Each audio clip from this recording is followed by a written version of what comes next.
ప్రజా సంకల్పం ప్రశ్నిస్తుంది. ఎవరిని ప్రశ్నిస్తుందంటే మన తెలంగాణ గౌరవనీయులైన డైనమిక్ ముఖ్యమంత్రి శ్రీ రేవంత్ రెడ్డి సార్ గారిని. ప్రస్తుతం మనము అంటే రేవంత్ రెడ్డి సార్ నియోజకవర్గం పక్కకే ఉన్నాము, కోడంగల్ పక్కకే ఉన్నాము, అంటే తాండూరు నియోజకవర్గంలో ఉన్నాము.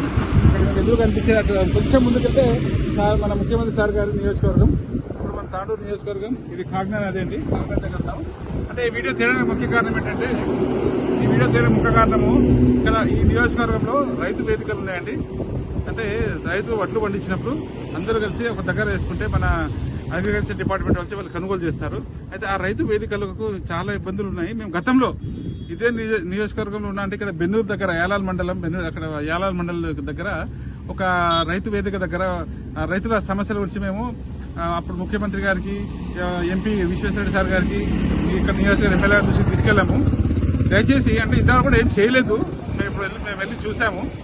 దయచేసి అంటే మన ముఖ్యమంత్రి గారికి, వికారాబాద్ జిల్లా కలెక్టర్ గారికి, అలాగే ఇక్కడ ఉన్న మన తాండూరు నియోజకవర్గ ఎమ్మెల్యే గారికి ఒక విజ్ఞప్తి ఏంటంటే, రైతు వేదికలను అక్కడ ఉన్న సమస్యలకు పరిష్కారం చేయండి. ఎందుకంటే వడ్లు పోస్తే అక్కడ మొత్తం నానిపోతున్నాయి. అసలు ఒక వాళ్ళకు ఇలాంటి అంటే రియల్ గా చెప్పాలంటే ఏం లేదు అక్కడ.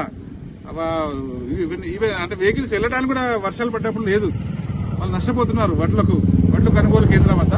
దయచేసి మీరు ఆ వడ్లు కొనుగోలు కేంద్రాన్ని బాగు చేయాలని ప్రజా సంకల్పం విజ్ఞప్తి చేస్తుంది. తాండూరు ఎమ్మెల్యే గారు, మీరు చాలా డైనమిక్ గా ఉన్నారు, నిత్యం చూస్తున్నాము మన సోషల్ మీడియాలో. దయచేసి ఒక విజ్ఞప్తి మీకు, తాండూరు ఎమ్మెల్యే గారికి, మీరు ఈ రైతు వేదికలను బాగు చేయాలని విజ్ఞప్తి చేస్తున్నాము. బాపట్ల కృష్ణమోహన్, ప్రజా సంకల్పం నుంచి.